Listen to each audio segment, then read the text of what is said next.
Kung makakaupo po tayo. Salamat po sa Panginoon sapagkat muli binigyan tayo ng pagkakataon na magkatipon-tipon sa araw na ito para mabigyan natin siya ng kadukuran. Una, maparangalan natin siya, masamba natin siya sa Espiritu at katotohanan. Alam niyo po, napakapalad natin. Amen. Tingnan mo nga muna yung katabi mo. Sabihin mo, mapalad ka. Maraming tao na hindi nila naunawan, naiintindihan ang kahalagahan ng mga pagtitipon na ganito. Yung maibalik natin yung pasasalamat, binigyan pa tayo ng buhay, binigyan pa tayo ng pagkakataon na maranasan yung mga magagandang bagay na inila niya sa bawat isa sa atin. Bagamat may mga problema, may mga pagsubok, tayo ay nagpapatuloy sa ating Diyos dahil alam natin na sa ating Diyos mayroong pag-asa. Amen. May kapayapaan. Amen. Amen po ba? Hindi tayo magtatagumpay kung tayo ay magiging malayo sa presensya ng Panginoon. Kaya palakpangan po natin ng Diyos sa umaga nito. So, napakahalaga po natin pag-uusapan sapagkat yung pag-uusapan natin ay dito unang-unang bumagsak ang tao. At hanggang sa panahon natin ngayon, grabe ang nangyayari sa bawat isa. Kahit matagal ka ng Kristiyano, kahit bago kang Kristiyano, at hindi tayo exempted sa mundong ito, sa mga bagay-bagay na nangyayari sa ating kapaligiran. Amen po ba? Sa loob ng ating tahanan, sa loob ng pamahalaan, ating community, ay nakapanood tayo doon. Kaya napakahalaga po yung pag-uusapan natin ngayon. Mahaba-haba po ito, pero pipilitin ko po na matapos o hindi, kalahati lang po ng aking tuturo sapagkat mahalaga po itong ating pag-uusapan. Ang ating po pag-uusapan ay emotions versus spirituality. Amen? Naintindihan po ba natin emotion versus spirituality?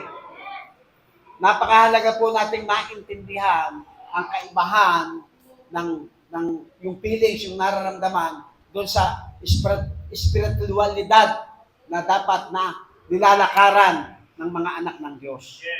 Amen? At ang pinakatim po nito to achieve true spiritual maturity and stability. Amen? To achieve true spiritual maturity and stability. Alam ko naman po mga matured na tayo. Pero kailangan maging matured pa tayo. Amen po ba? Kasi minsan, dumaranas tayo mga pagsubok, dumaranas tayo ng mga bagay-bagay na hindi natin maintindihan minsan. Amen po ba? Yung nangyayari sa iyo, yung tatanungin mo sa sarili mo, bakit ba nangyayari ito sa akin? Naglilingkod naman ako ng tapat, ako naman ay nag-iikapo, ako naman nagsiservisyo, nagsiservidor. Bakit nangyayari sa akin itong mga ganitong mga bagay, yung mga negatibong bagay na nangyayari sa bawat isa sa atin? Amen? Nakaka-relate na po kayo? Amen. Makita natin yung ating kalalagayan, lalong-lalo na sa personal nating sitwasyon sa pang-araw-araw na buhay. Amen? Amen. At ang teksto po natin ay mula po sa Ephesians chapter 4, verse 13 to 15. Hindi ko na po babasahin. Basahin nyo na lamang po yan para mabilis po tayo. O, basahin nyo lang po yan para mabilis po tayo. Ano po? Amen po ba? Ephesians chapter 4, verse 13 to 15. Verse 4, 13 to 15. Amen? So, tandaan po natin, mga kapatid, na ang emosyon are God-given to us.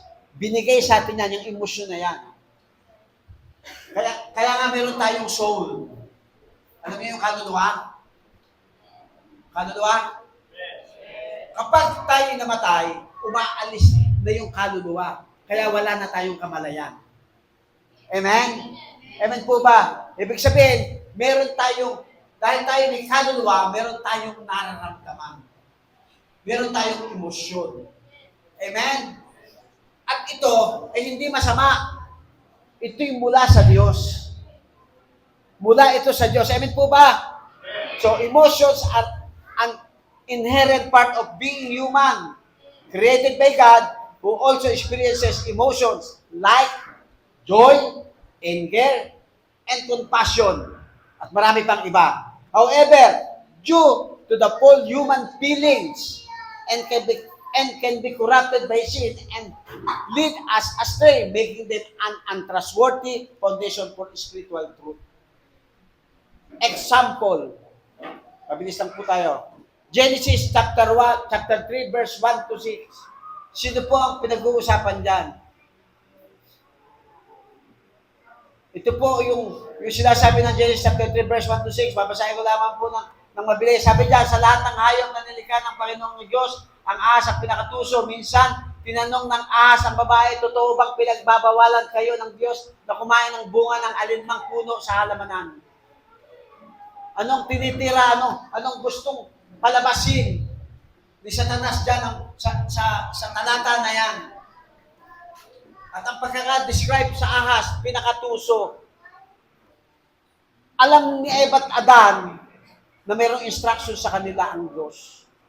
Huwag niyong kainin. Amen? Kaya ang kaaway, sinimulan sa totoo ba na pinagbabawalan kayo ng Diyos na kumain ng bunga ng alinmang puno sa halamanan. Alam ni Satanas na mayroong instruction ang Diyos sa bawat isa sa atin. Amen po ba? Katulad ni Eva at ni Adan. Pero, dahil may kaaway, amen? May kaaway, anong gagawin ng kaaway? Maalis ka doon sa ganung kalalagayan. Sa tamang kalalagayan. Doon sa katotohanan na dapat na ating nilalakaran. Amen po ba?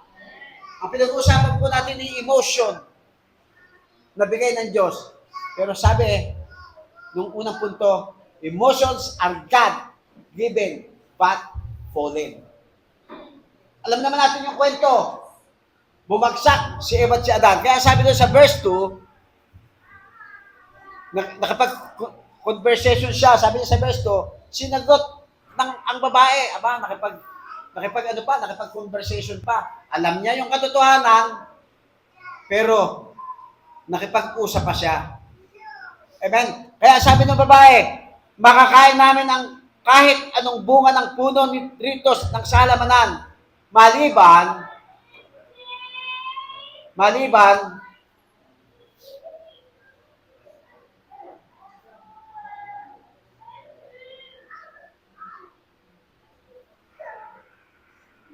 lang sa bunga ng puno na nasa gitna ng halamanan, sapagkat sinabi ng Diyos na hindi kami dapat kumain o humipo man lang ng bunga ng punong iyon. Kapag ginawa namin yon, mamamatay kami. Amen? Hindi naman kagad nagkasala si Eve. Pero nakapag-compromise na siya, nakapag-usap na siya. Nakuha? Amen? Amen? Nakipag-usap pa siya. Parang ganito lang kasimple, para makita natin yung mensahe. Alam mo na, kasalanan, nakikipaglaro ka pa.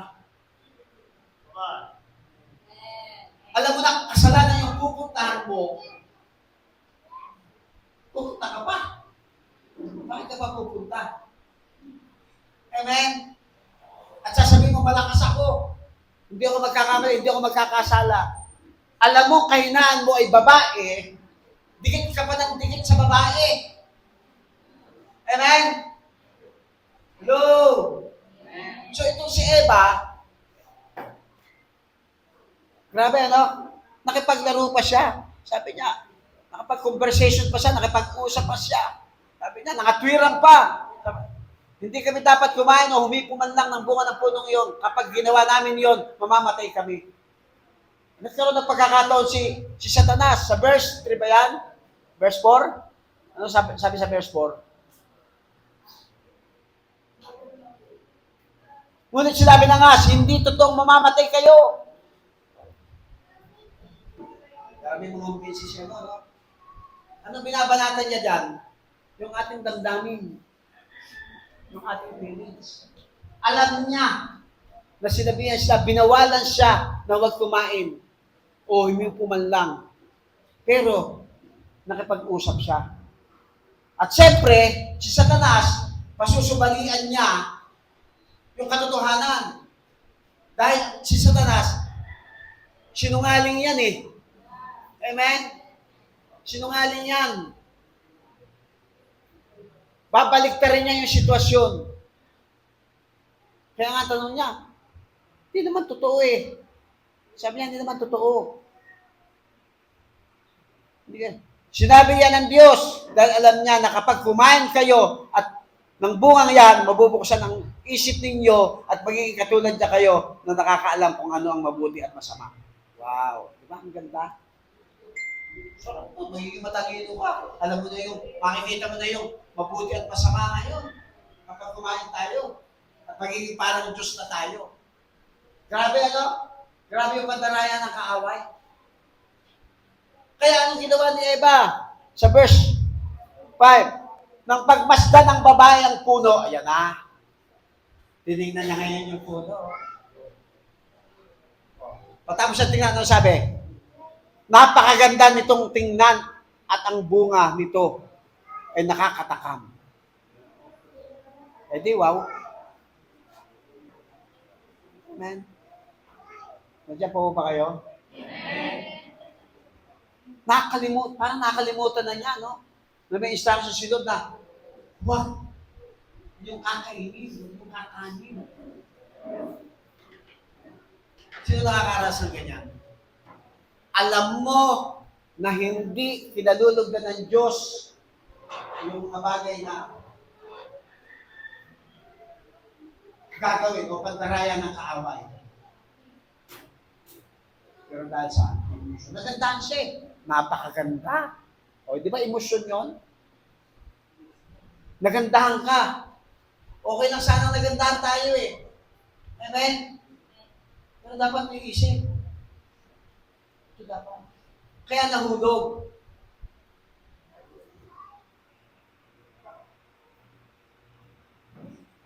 Amen? Sabi niya, at dahil sa pagdadaya siyang maging marunong. O, di ba? Hello? Nais na siya. Nagnasa na siya. Yun na. Yun yung feeling niya. Gusto niya maging marunong. Gusto niya ma-achieve. Kaya sabi niya, pumitas siya ng bunga at kumain nito. Nakita niyo? Nakita niyo yung bunga ng emosyon? Kapag hindi mo na i-handle ang emosyon, alam niyo yung magiging bunga? Kapahamakan. Hindi mo sa katabi mo, kapahamakan. So, napakahalaga. Bagamat ang emosyon ay mula rin sa Diyos, bigay ng Diyos, pero napakahalaga rin nating isipin na kailangan natin kontrolin o makontrol ang ating emosyon. Hindi po masamang maging masaya. Hindi po masamang lumigaya ka. Pero ang tanong, yung kaligayahan ba na tinatamasa mo ay mula ba yan sa puso at yan ba'y naka-align sa salita ng Diyos? Amen? Amen po ba? Kaya maraming napahamak. Hello? Yung mga babae, alam niyo yung mga lalaki na ng babae? Hindi naman yan ng babae kagad. Pa-chat-chat muna yan. Pa-chat-chat lang. Pa-hello, hi. Yung mga babae, in-entertain. Kahit may asawa, in-entertain. Hindi lang nagsisimula yun. Hindi naman kami. Magkaibigan lang naman kami. Tapos ang tinti, naiimo ka na. Naiimo ka na. O paano ka naiimo? Kung may asawa ka, bakit yung asawa ko hindi naman malambing sa akin? Ba't itong kaibigan ko malambing? Ito nyo, pandaraya ng kaway. Ito po ba yun? Kaya dapat mabantayan yung ating nararamdaman. Amen? Hello sa mga kabataan. Napagalitan, nag-imo-imo na, lumayas. Kita mo, hindi ka na nag-isip. Pinaero mo yung damdamin mo. Na pag lumayas ka, kapahama ka lang, susungin mo. Gutom ka pa. Kung sa bahay nga ng magulang mo, hindi ka makatagal, lalo pa kaya sa ibang bahay? Ano, naiintindihan mo ba? Kasi dapat naiisip namin yun. Amen? Amen po ba? Kaya di dapat puro mo siya, crush ko siya. Gusto ko siya. Hindi nag-isip.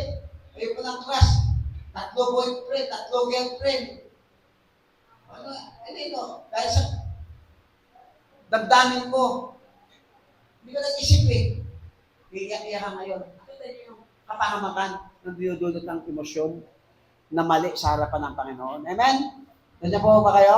Kaya pa? Kaya kumain ito. Ito matindi. Nagdamay pa. Binigyan din niya ang kanyang asawa na kasama niya at kinain din dito. Nakita niya ng dadamay. Oh. Naimo ka. Niyaya ka pa ng asawa mo. Binaksi mo. Sinampal mo. Naiimo ka eh. Pati asawa mo, naiimo na rin. Sinampal ka rin. Tignan mo.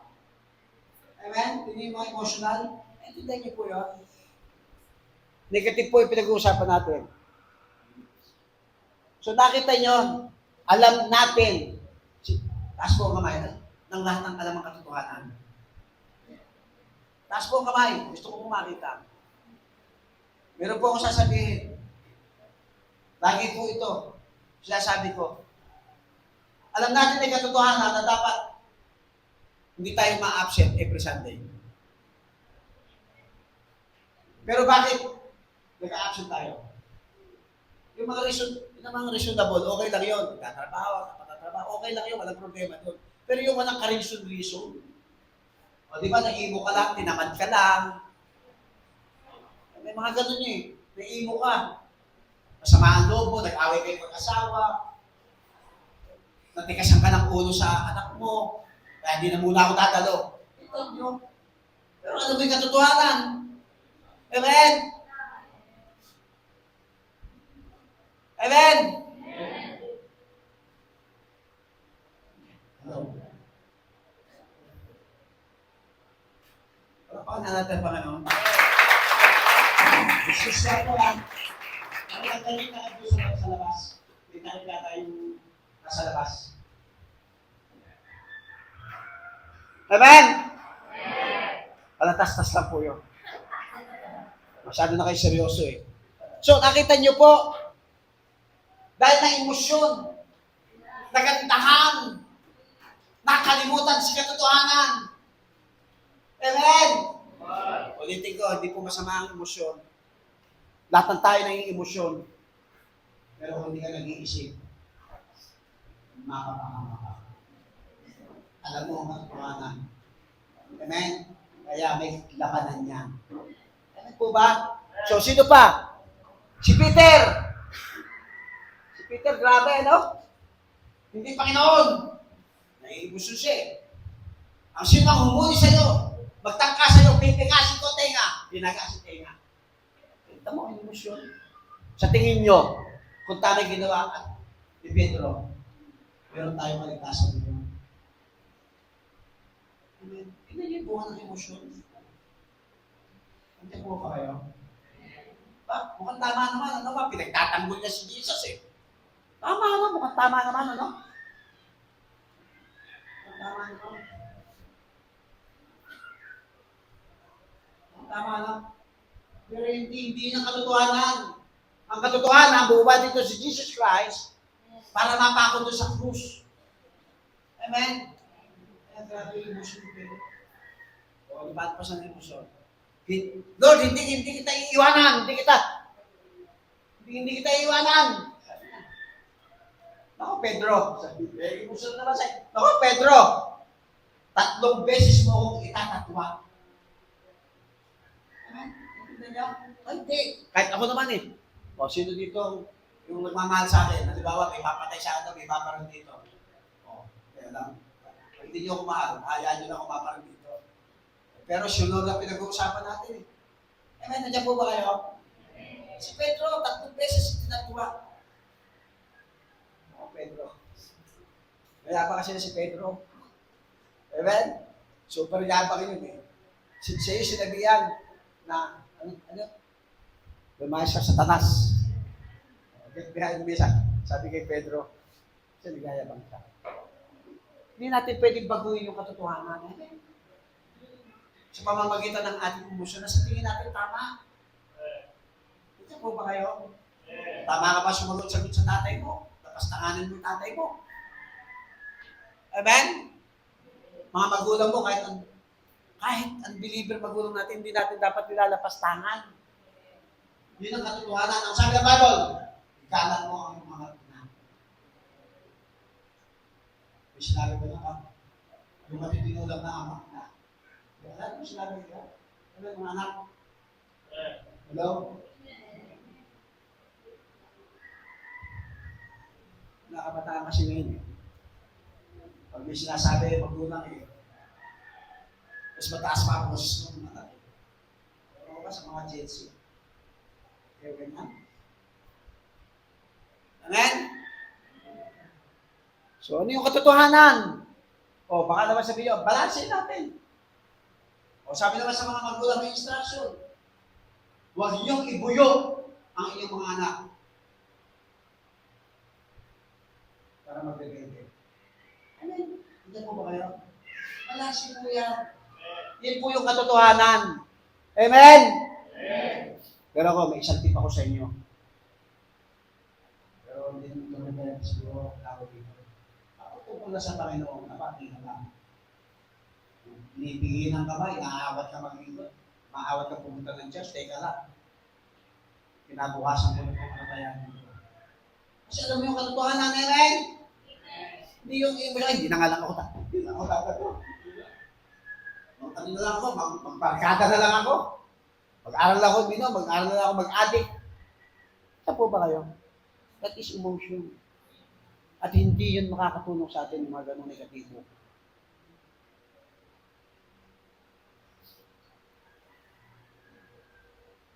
Kaya sabi doon sa John 18:10-11, sapagkat yung bumunot ang espada si Simon Pedro, hinuli si Jesus at tinaga ang alipin ng punong pari, natagpas ang kanyang tenga at alipin na pangalan ay Malco. Ngunit, nakita nyo, sinaway ni Jesus si Pedro, ibalik mo sa lalagyan ng espada mo, sa palagay mo ba'y hindi ko titiisin ang paghihirap na ibinigay sa akin ng Ama.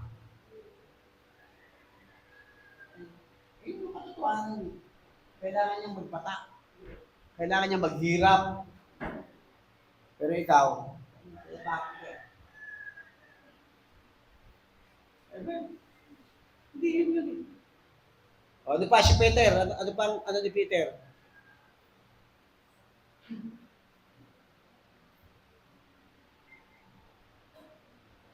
Amen? Ano pa si Peter?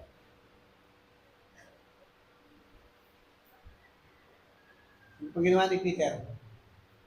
Ano ginawa si Peter? Balikan mo lang kayo sa Genesis. Nagkapalit yung nag-type din eh. Ano yung naramdaman ni Cain? Ba't niya pinatay siya, no? Sorry, tama pala. Ba't Adan pala yun? Sorry. O, sino pa? Si Cain. O, dahil sa pagsiselos, nainggit. O, pinatay. Emosyon. Nainggit eh. Di ba yung inggit, emosyon yun? Kaya yung naiinggit sa kapitbahay, delikado yan. Amen? Nainggit sa kapatid, delikado yan. Kaya natabel. Nainggit. Alam naman natin yung kwento, naghandog sila, hindi kinalagdan si Cain. Naghandog kasi siya ng tira-tira, yung gusto niyang paghahandog. Si Abel, naghandog ng gusto ng Lord, yung kalooban ng Diyos, kung anong pinakamainam. Kaya mahirap yun, naghahandog tayo na hindi pinakamainam. Amen? Lahat ng aspeto ng buhay yan. Buhay natin. Tira-tira lang ang oras na binibigay natin sa Panginoon. Amen. Kaya hindi kinalugdan si Cain. Pero pinaalalanan sa ng Diyos. Sabi niya, Cain, kapag pinagpatuloy mo yan, lalaki. Napapahama ka lalo. Di ba, pinatay niya si Cain? Ang matindi, pinalaya siya. Nawala na siya doon sa tabi ng Garden of Eden. Kasi nung pinalaya ba't kasala, pinalaya sila, nasa gilid lang sila kayo. Wala na sila doon sa center. Kaya nga, ang kwento ay nagtanim na sila ng sarili ng makakain. Doon, nung nandoon sila sa center ng Garden of Eden, wala silang gagawin. Kakain lang sila. Kasama nila si Lord, habang nagmamasyal, ganun. Nagkasala sila. O, gilid. Nagkasala ulit. Si Cain, o, di ba? Pinalayas, palaboy. O, maganda, tinatakan. Hindi siya pwedeng patayin. Yun mo kahirap yun. Palaboy ka, wala kang bahay. Amen? Alam po ba kayo? Kaya yung mga matampuhin dito sa CGCF JTG, alam po, kapag tagumpayan nyo na yan. Amen? Alam po ba kayo? Yung pag nagpasabihan kayo, hindi kayo nagtatampo. Tuloy-tuloy lang kayo. Pero si Cain, nagselos. Bakit ako? Pinapansin namin sa dati. Bakit si dati? Pinipili lang minsan yung inaabutan ng nilalatitan, inaakausap. Nagselos. Kaya ano nangyari? Lahat na. Kaya ingatan natin yung ating emosyon.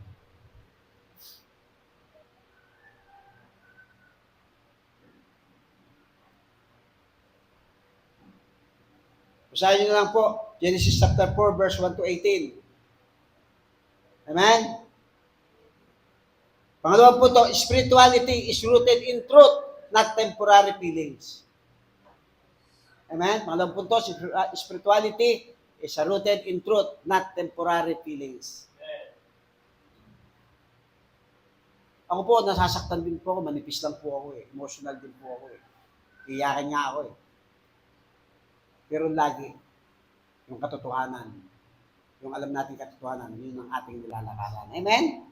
Amen po ba? So, true spirituality is described as a life of commitment to God's will and submission to His word, not feeling fleeting emotional high.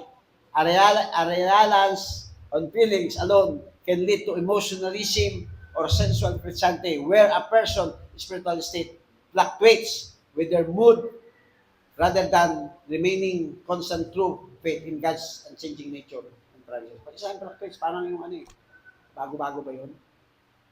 Pabago-bago.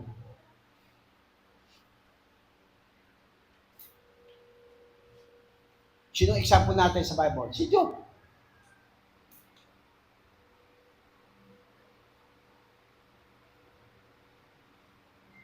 Alam natin si Job, matuwid. Amen? Hindi nagkasala. Matuwid siya sa harapan ng Panginoon. Kaya lang, grabe naman, ano? Namatay ang asawa, naubos ang kayamanan, nagpapatay mga anak, sinumpa ng mga kaibigan. Nakita niyo, sino rito yung nasumpa na? Ako yung mga nasunugan, yung mga nalulod, diba? Yung sa Cebu, sa ano, grabe yun, napakasakit nun, buong pamilya mo. Tapos ko yung nasa mini, naiiwan ka. Sakit nun. Namatayan ka, buong pamilya mo, buong kamag-anak mo, namatayan, sakit mo. Si Job yun ang naranasan. Pero sabi, si Job, yung pagtitiwala sa Diyos, trust beyond understanding. Nagtitiwala siya sa kabila ng lahat. Naiintindihan niya, amen? Sabi niya, alam ni Job that our God is sovereign God. At alam niya, God is in control. Amen. Alam niyo na yung kwento, hindi ko na ikukwento, hahaba tayo eh, no? Alam niyo yung nangyari.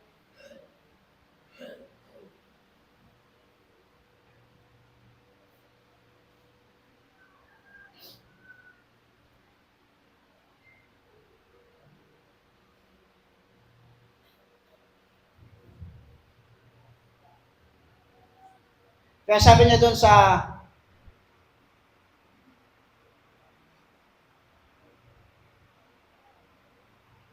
nung mangyari sa kanya yon, yung mga bagay-bagay na yon, yung pagsubok na yon, na nag-usap si Satanas at saka si ang Diyos, lalo siyang naging maikli yung kanyang pag-unayan sa Diyos. Kaya sabi niya doon sa 42:5, sabi niya, noon ay narinig ko lang po sa iba ang tungkol sa inyo, ngunit ngayon ay nakita ko na kayo. Nakita pa rin niya ang Diyos. Kaya nga nasabi niya sa ibang mga talata na ng hope. Nasabi niya, ngayon, kung makubad ako, may sakit ako, wala akong kayamanan, wala akong ano, ang mahalaga sa akin, sabi niya, kubad akong dumating dito sa mundo ito eh.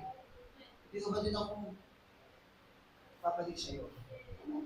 Nakita niyo yung pananampalataya na yun? Na sa kabila ng mga nangyari sa kanya, hindi nawala ng pagtitiwala sa Diyos. Hindi nawala ang pagkilala niya sa Diyos. Amen?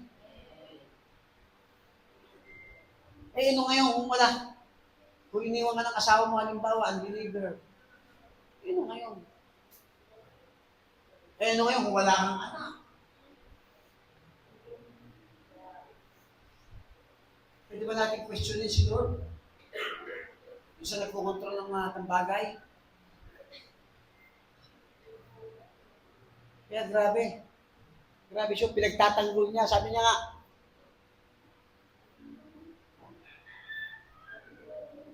so nakita ni Job ang kapangyarihan ng Diyos. Ang katotohanan.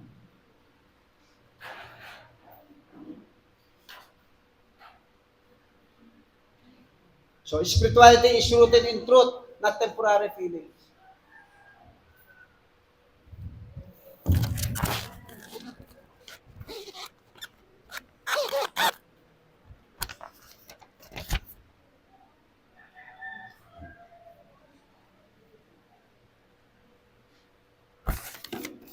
Pangatlo, amen?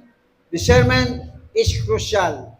Alam niyo po, believers are encouraged to test their feelings and impressions against the Word of God to discern the genuine work of the Holy Spirit from personal biases or emotional hype.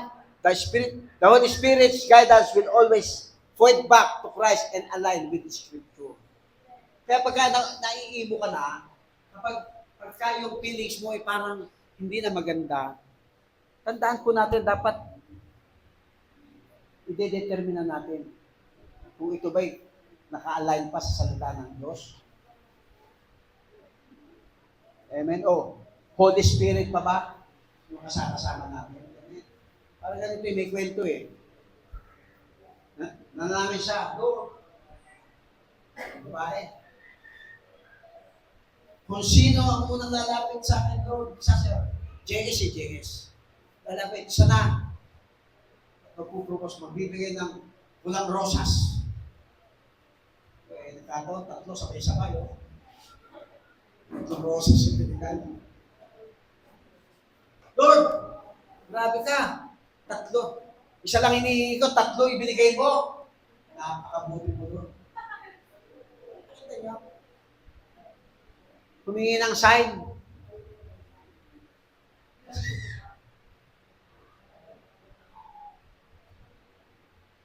Para makasigurado po tayo, sa salita po tayo ng Diyos, dapat naka-align. Amen? Lagi tayong babalik.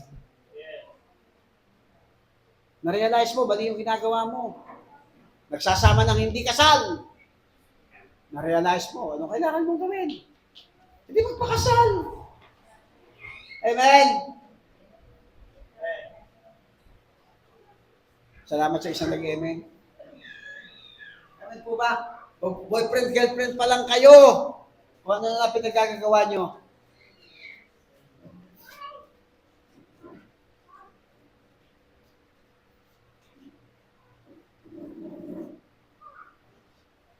Alam niyo, bawal. O 12 years old ka lang. Gusto mo na mag-boyfriend, pambira. Alam niyo, minsan, pag may mga kabataan ako nakakausap, Isa lang tanong ko, what is love? Eh, pag nasagot niya ng maayos na biblical, pwede na siyang mag-boyfriend, mag-girlfriend. Pag hindi mo nasagot yun, happy, wala sa inisyon ka. Ay, may nandiyan ka ba? Nandiyan pa mo kayo? So, dapat meron tayong discernment. Meron tayong dapat na wisdom. Kaya sabi ng Proverbs 2:10-12, sapagkat lalong lalawak ang inyong karunungan at magbibigay ito sa inyo ng kaligayahan kapag nakaunawa ka at marunong magpasya ng tama. Ingatan ka nito. Ilalayo ka ng karunungan sa masamang pag-uugali at sa mga taong nagsasalita ng masama. Kita nyo? Sabi niya, kapag nakakaunawa ka at marunong magpasya ng tama. O, di ba? Sabi ng Proverbs 1:7, the fear of the Lord is the beginning of wisdom and knowledge. So, kailangan pala may banal tayong pagkatakot sa Diyos. Amen? Para maintindihan natin, sabi niya, for wisdom will enter your heart, and knowledge will be pleasant to your soul. Discretion will protect you, and understanding will guard you. Wisdom will save you from the ways of wicked men, from men whose words are perverse. Kita nyo? Ililigtas ka, ilalayo ka doon sa mga wicked men, wicked woman. Amen? Pero kailangan mo ng discernment. Kailangan mo ng wisdom galing sa Lord. At kahit matanda na tayo, kailangan natin may wisdom. Hindi tayo dapat nagpapasya ng nasa emosyon tayo. Dapat laging may wisdom. Laging naka-align sa katotohanan. Amen? Hallelujah. Ano po sabi ng Thessalonians chapter 5, verse 21-22? Sa halip, suriin ninyong mabuti ang lahat upang malaman kung galing ito sa Diyos o hindi. Pangawakan ninyo ang mabuti, iwasan ang lahat ng uri ng kasamaan. Ito nyo, napakahalaga ng discernment.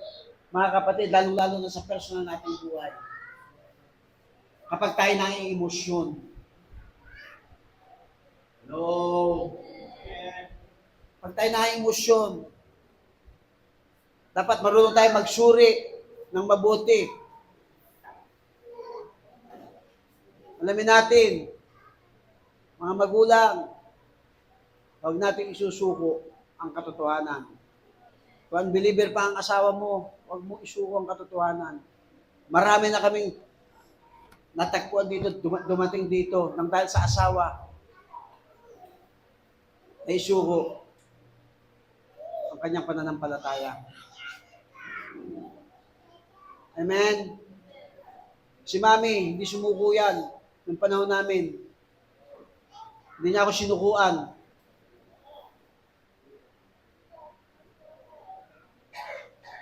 Nagpatuloy. Handa niya nga ako hiwalayan eh. Dahil kay Kristo. Kasi alam niyo naman, testimony ni Mami, ano? Nang dahil kay Tirso, nawala kay Kristo. Ano nga yun? Tagilan ni Mami. Pero salamat din kay Tirso. Salamat din kay Kristo. Dahil si Tirso nang makabalik. Kasama na. May purpose, pero hindi nang maranasan yung gano'n. O yun ang hangarin yun. Lalo na sa mga kadalagaan dito, mga kabataan, yung pwede na mag-boyfriend, mag-girlfriend, mga graduate na ng college. Believer nang hanapin nyo. Amen? So, suruin natin mabuti yung ating personal. Tama ba itong ginagawa ko sa harapan ng Panginoon?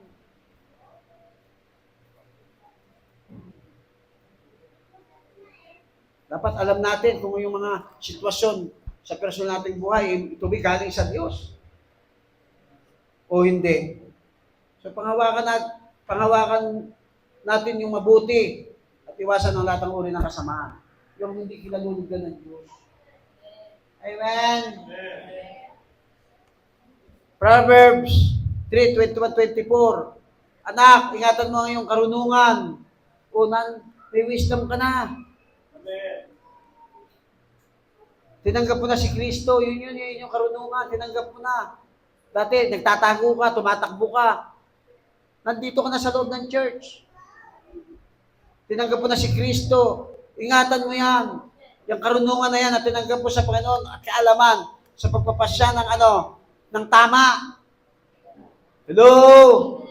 Tama. Huwag mong hayaang mawala ito sa iyo. Amen. Kaya nga kayo nananatili dito, pinananatili nyo yung tama. Pero pag hindi natin pinananatili yung tama, talagang may tama ka talaga. Amen? Mawawala ka. Mawawala ka sa alignment. Amen? So, sapagat ito, magbibigay sa'yo ng mahaba at magandang buhay. Amen? Sabi ko nga, nung ako'y nasa mundo, dalawang beses ako munting namamatay. Hindi nga alam nila eh. Kasing ako. Alas 2 na madaling araw. Pahaba-haba nung parsada. Yan yung buha. Nakakilala na ako sa Panginoon eh. Nawala pa ako. Muntik pa ako. Hindi ako matag. Kaya grabe yung basa ng Panginoon. Hindi ako masagasaan ng taxi na makabilis. So, ako nasing ganun ako.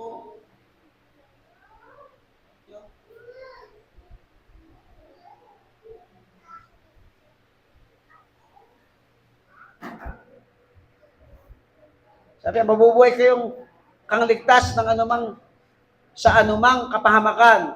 Makakatulog ka ng mahimbing at walang kinatatakutan. Grabe, no? Kapag pala tayo, merong discernment, meron tayong wisdom, meron tayong understanding. Grabe, no? Haba yung ating buhay, hindi tayo mapapahamak. Magkakaroon tayo ng magandang buhay. Makakatulog tayo ng mahimbing at walang kinatatakutan. Ano po sabi ng Hebrews 5:14? Ngunit ang mga taong matigas na pagkain ng kinakain ay tulad ng taong nasa sapat na gulang at sinanay ang isip na alamin kung ano ang mabuti at masama. O dito, tingnan natin ang konti ito. Pag mature ka na, kahit ka, mapagsabihan, hindi ka na matipiso. Amen? Pagtaas ka po kami ng mga natipiso ba? Ako lang. Ako lang nagtaas na kami. Amen? Pag sabi, baby ka, emotional ka, hindi ka nag-iisip. Nakalimutan mo na mayroong bantay. Mayroong binigyan ng instruction ng Diyos na magbabantay sa kanyang iglesia. Amen? Nandiyan po ba kayo? So, dapat mag-mature na tayo. Amen? Bago ka man. Ang dali na mag-mature. Bigay mo lang lahat sa Diyos ang buhay mo. Hindi mo yun. Kung sinabi ni Lord, sa pamamagitan niya ng salita, hindi na kami. Kahit nahirap, kahit naiiimo ka. Amen? Nandiyan po ba kayo? So, dapat hindi tayo... So, discernment, napakalaga yan. Pang-apat, ano? Emotions inform but don't dictate.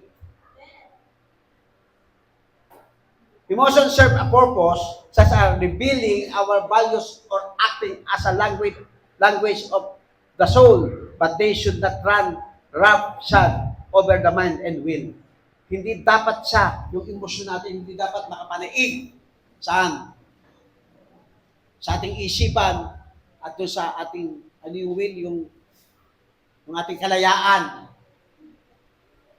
Anong kalayaan natin yun? Piliin natin ang Diyos. Yung sinasabi ng Lord. Oh, a mature spiritual life involves bringing emotions under the control of mind of Christ and choosing to act in obedience to God regardless as how one feels. Ano man yung nararamdaman mo. Si Lord pa rin. Umuulan. Araw ng Sunday. Hindi na ako dadalo. Umuulan eh. Sarap matulog eh. Amen? Hindi tayo nagpapakontrol dapat doon. Amen? Kung tinatawag ka ng Diyos, huwag kang matakot, huwag kang magpakontrol doon sa takot mo. Amen? Kung tinatawag ka ng Diyos, kung tinatawag ka ng Diyos na meron kang kitang pagsayaw, pag-away, pagtugtog, huwag kang matakot. Hakbangan mo, amen?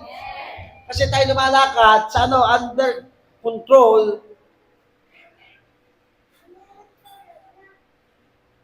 of the mind of Christ. Amen.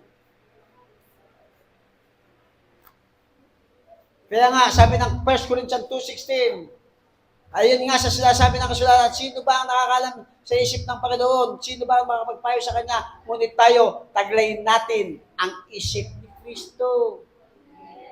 Amen. Taglay-taglay natin yun, yung isip ni Kristo. Amen.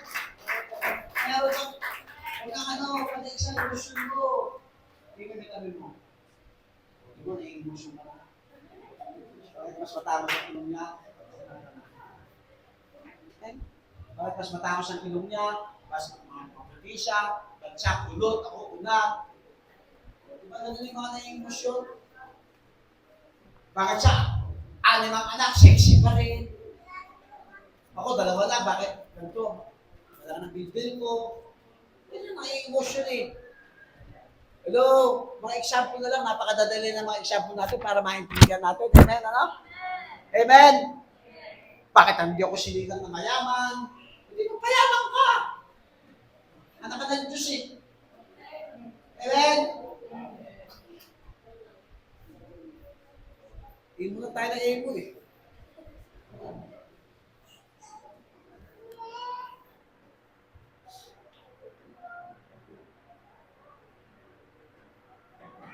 Sabihin mo nga sa katabi mo, taglay natin ang isip ni Kristo. Kaya huwag po tayong padaya sa ating emosyon. Amen? Panglima, at ito pa yung huli. Tatapos na ako. Balance is the key.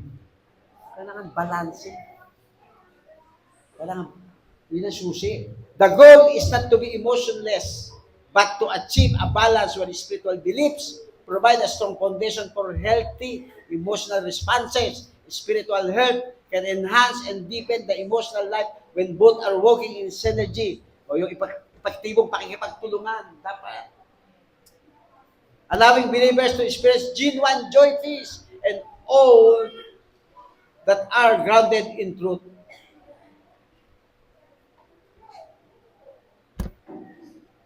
So, anong kailangan natin gawin? Palagi para mabalance. Mabalanse. Sabi ng Proverbs 4:23, higit sa lahat, ingatan mo ang iyong puso o isipan. Above all else, guard your heart, for everything you do flows from it. Amen? So, bantayan po natin yung puso. Initin ko po. Alam natin yung katotohanan. Maliban siguro sa mga pagkakaroon. Pero tayo matagal na sa ministry. Alam natin ang katotohanan. Ako nalulungkot sa mga experience ko dito sa church. Yung pinangangaralan ko na, pinapaalalahanan ko na. Pero dahil sa emosyon, pinaiiral yung emosyon, napakahama. Diyan po kayo. Amen? Amen po ba? Kaya napapahamak. Kaya dapat, panasihin natin. At ang sasagot niya lagi ay ang salita ng Diyos. Amen. Huwag po tayo magpapatalo sa ating emosyon. Ako po, ako ay unbeliever. Aamin na po ako sa inyo. Naisipan ko pong magpakamatay. Sino ba naman ang hindi maisipang magpakamatay? Birthday mo, teenager ka, gigisingin ka ng maaga, punta ka ng bukid, spray mo ang alaman natin, sabi, pabilin na, hindi pa ako nakakatapos, may babalik pa ako ng kalabukasan, tapos habang nag-i-spray ako, happy birthday to me, bilang ako, happy birthday to me, happy birthday, happy birthday, happy birthday to me, tumutulog mo ako maghapon. Maghapon. Birthday mo. Di ba dito, pag nagbe-birthday mga anak natin, no? Grabe ang handaan, amen? Panahon ngayon, o sino rito nakaranas ng birthday? Taas ang kamay. Taas ang kamay. Yung birthday mo, pinaglaba ka. Pinarasahan ka pa. Pinagalitan ka. Sino rito? Taas ang kamay. Wala, ako lang. Kaya pala ako. Wala yung emotional. Wala rin emotional, wala rin nararamdaman. Taas mo kamay. Yung nag-iimo.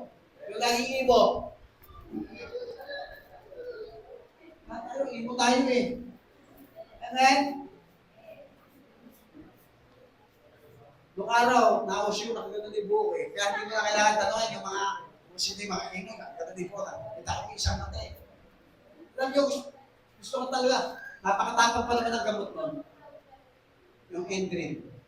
Kunti lang doon, kalahating itsara lang ako, pakay na ako. Pero alam nyo, nagbabasa ako ng bago ng bata ako. Siguro, 13 years old mo. Yung panahon ko. 13 years old na birthday sa halaman. Sino rito dito mga 13 years old?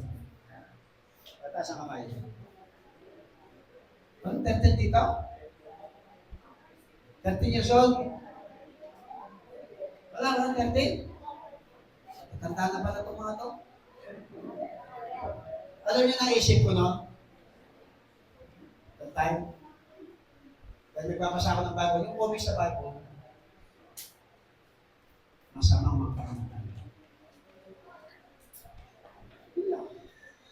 Pero iyak pa rin ako. Bilahin kami.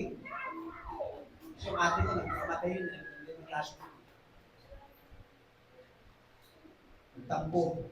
Yung pinag-aaral ng tatay ko.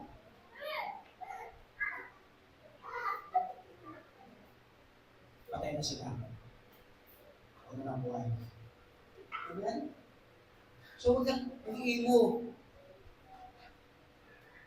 Yung imo na hindi nag-iisip. Mali. Kapag ko sa dami ko, okay na mag-iimo tayo. Pero dapat imong nag-iisip. Imong inaalam yung katotohanan. Amen? So huwag ka magpadaya. Ayoko na sa kanya, mataba na siya. Pinaasa-asa mo. Imo. Naghanap pa ng iba. Kaya mataba na siya. Amen? Diyan pa kayo?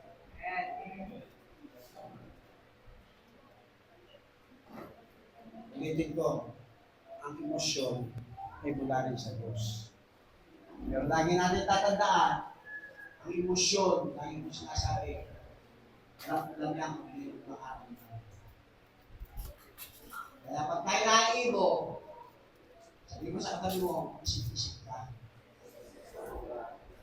May salita ng Diyos. Isasagot sa ating natin sa buhay. Amen? Negative man yan. Positive man yan. So, huwag kang mag-iibo. Sabi mo sa katabi mo, na negatibo. Imo pala na hindi nag-iisip. Like Eve and Adam. Like Peter. Kailangan natin, si Hope tayo. Ano man ang ating maranasan, tagumpay tayo. Ano man ang nangyayari, alam natin na ang Diyos ang magkukontrol ng lahat ng bagay. Amen?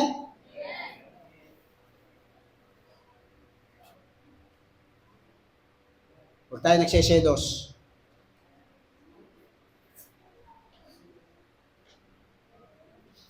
Katulad, tandaan natin, maging spirit-filled tayo. Dapat ang pundasyon natin ay ang katotohanan. At sino yung katotohanan dito na po matatapos? John chapter 14, verse 6. I am the way, that way. Only Jesus. Amen? Matatagpuan natin ito. Maaaring mabigo ka sa mga kasama mo sa buhay. Mga nakapaligid sa'yo. Pero kay Kristo, hindi ka makibigo. Nabasa niyo po ba yung post ko noong isang araw? Actually, imo yun. Imo yun, imo. Yung iba, hindi siguro naiintindihan pagiging imo nun.